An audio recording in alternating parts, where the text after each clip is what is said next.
Tudo bem, deputado? Obrigada pela disposição aqui para essa conversa. Eu digo até que o senhor é personagem central dessa decisão. O senhor é mencionado pela ligação de vídeo que fez na manifestação de domingo ao ex-presidente Jair Bolsonaro.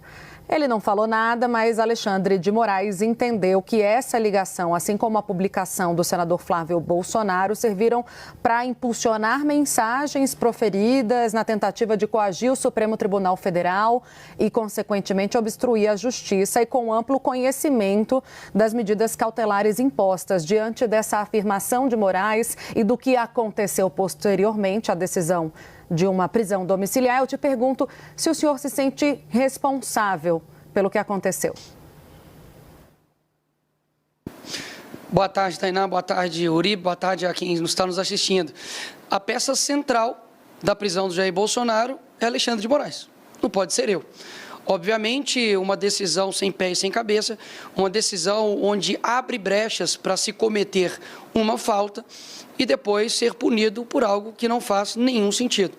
Basicamente, ele viu as pessoas na manifestação, nem mesmo se comunicou, como não foi no caso do Rio de Janeiro, tanto em Belo Horizonte quanto em São Paulo, ele literalmente viu as pessoas. Então, essa citação aí, acredito que Alexandre de Moraes coloque o meu nome para poder dar relevância em uma decisão irrelevante que ele deu. Ou seja, a peça central, de fato, disso tudo é Alexandre de Moraes. E é interessante como as coisas mudam de foco, né?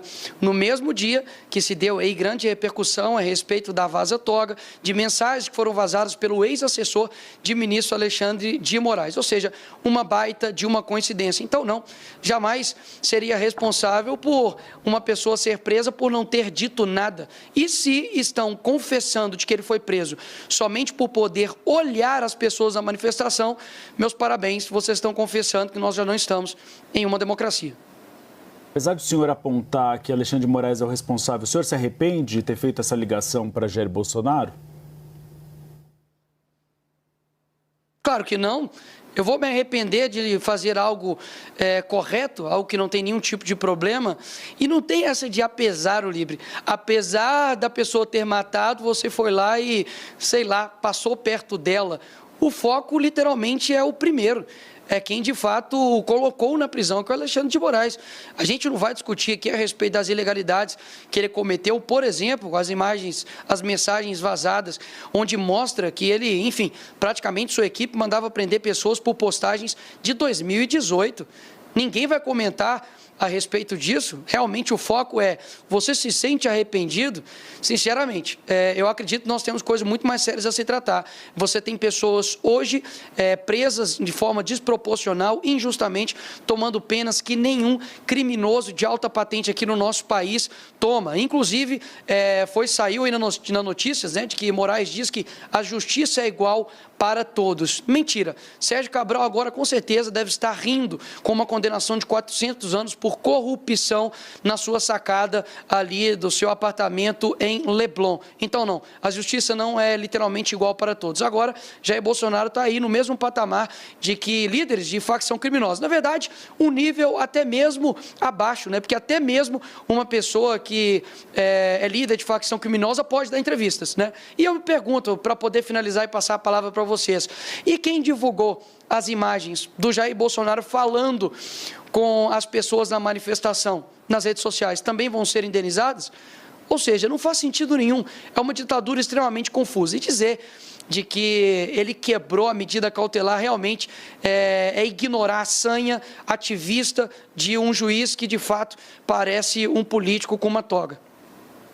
Deputado, eu queria saber como é que a política pensa essa estratégia jurídica ainda, a insistência que virá por parte dos advogados. Eles estão elaborando um recurso, basicamente para afirmar que Bolsonaro não descumpriu a medida cautelar imposta pelo ministro Alexandre de Moraes. Conversando mais cedo com aliados do ex-presidente, pessoas próximas também ao senhor, eles entendem que não há mais caminho jurídico para reverter essa decisão. O senhor concorda? E a estratégia política que está em curso, que é de muita pressão sobre a Câmara Federal. Falo da Câmara porque o senhor é deputado. Tende a dar algum resultado? Rui Barbosa pode ressuscitar que não ia adiantar de nada. Não existe um caminho jurídico para quando só uma pessoa decide a respeito de tudo. Eles irão recorrer a quem? Fazer o embargo de declaração para poder cair no próprio ministro Alexandre de Moraes? Mais uma vez, o ministro Alexandre de Moraes, ele acumula funções.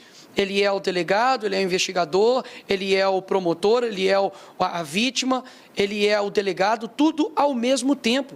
Até mesmo o próprio Flávio Dino, por exemplo, que tem uma ação contra o presidente Bolsonaro, não se coloca impedido nessas ações. Ou seja, a gente, de fato, precisa colocar os pingos nos is e mostrar que não, nós não estamos em uma democracia que eu, como deputado, apresento uma PEC e isso vai ser aqui tratado de uma forma legislativa e da forma como deveria traçar o curso natural. Não, eu quero dar o exemplo aqui mais recente, e nem é sobre, digamos assim, uma pauta, digamos, moral, por mais que isso atue na vida das pessoas, mas é uma pauta econômica.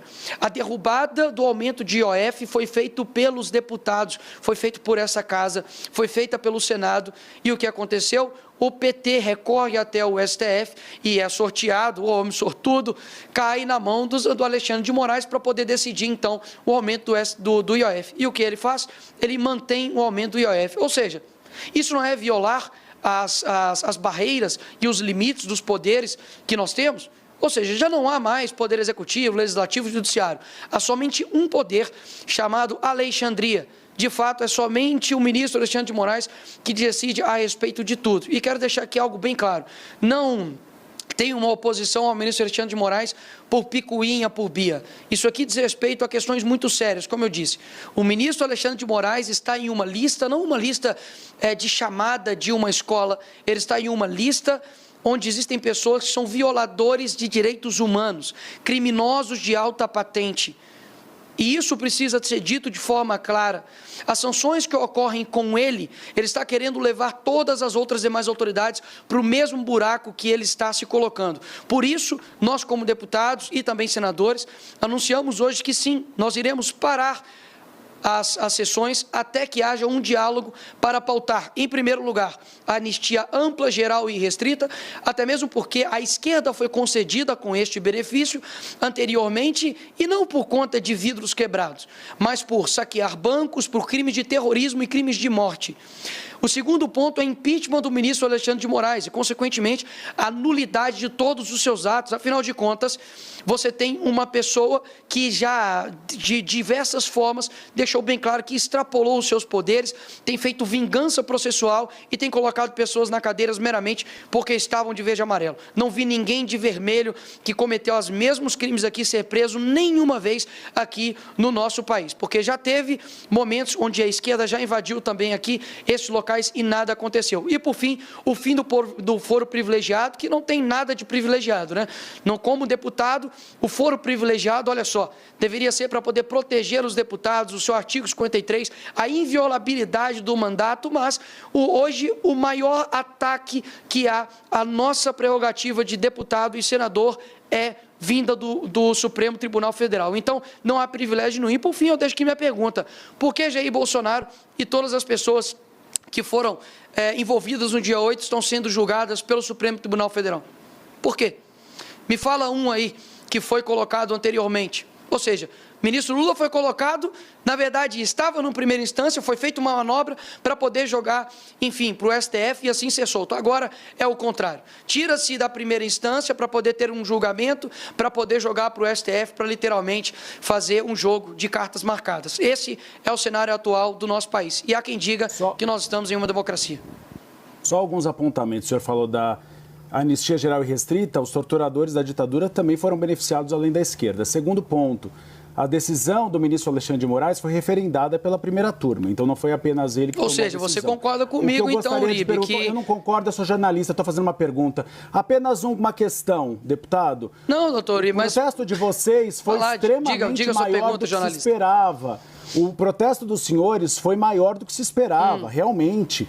Se viu que há uma mobilização popular, principalmente em defesa de Jair Bolsonaro e contra o presidente Lula.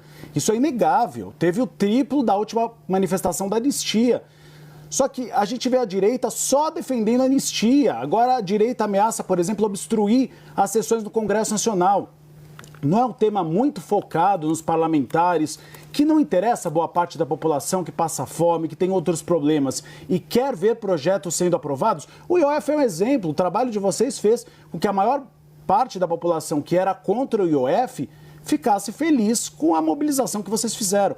Não é falar para a parede, falar sozinho, ficar só no tema da anistia e não propor uma pauta ampla que interesse o país, seja a população de direita ou a população de esquerda?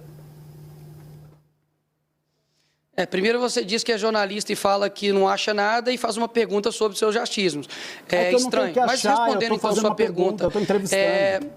A grande questão, então deixa eu responder, com base na sua pergunta feita de achismos, né? O que eu estou querendo dizer, Uribe, é o seguinte: primeiro, a respeito sobre a anistia, é o que exatamente estou querendo dizer. Houve uma anistia ampla, geral e restrita, eu não disse somente para a esquerda, houve uma anistia ampla, geral e restrita, e é isso exatamente que eu estou pedindo para todos. E neste caso, agora em específico, foi para as pessoas, obviamente, que cometeram aqui alguns crimes e delitos, mas não de proporção de 17 anos. Agora, quem não está preocupado com o foco dos grandes problemas reais do país é o ministro Alexandre de Moraes.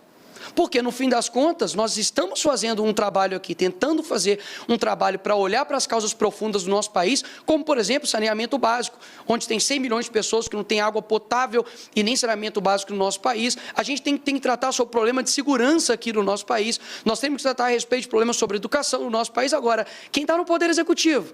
Quem que está no Poder Judiciário somente gastando o seu tempo em perseguir opositores? Qual é a medida que o nosso Judiciário tem tomado contra o crime organizado?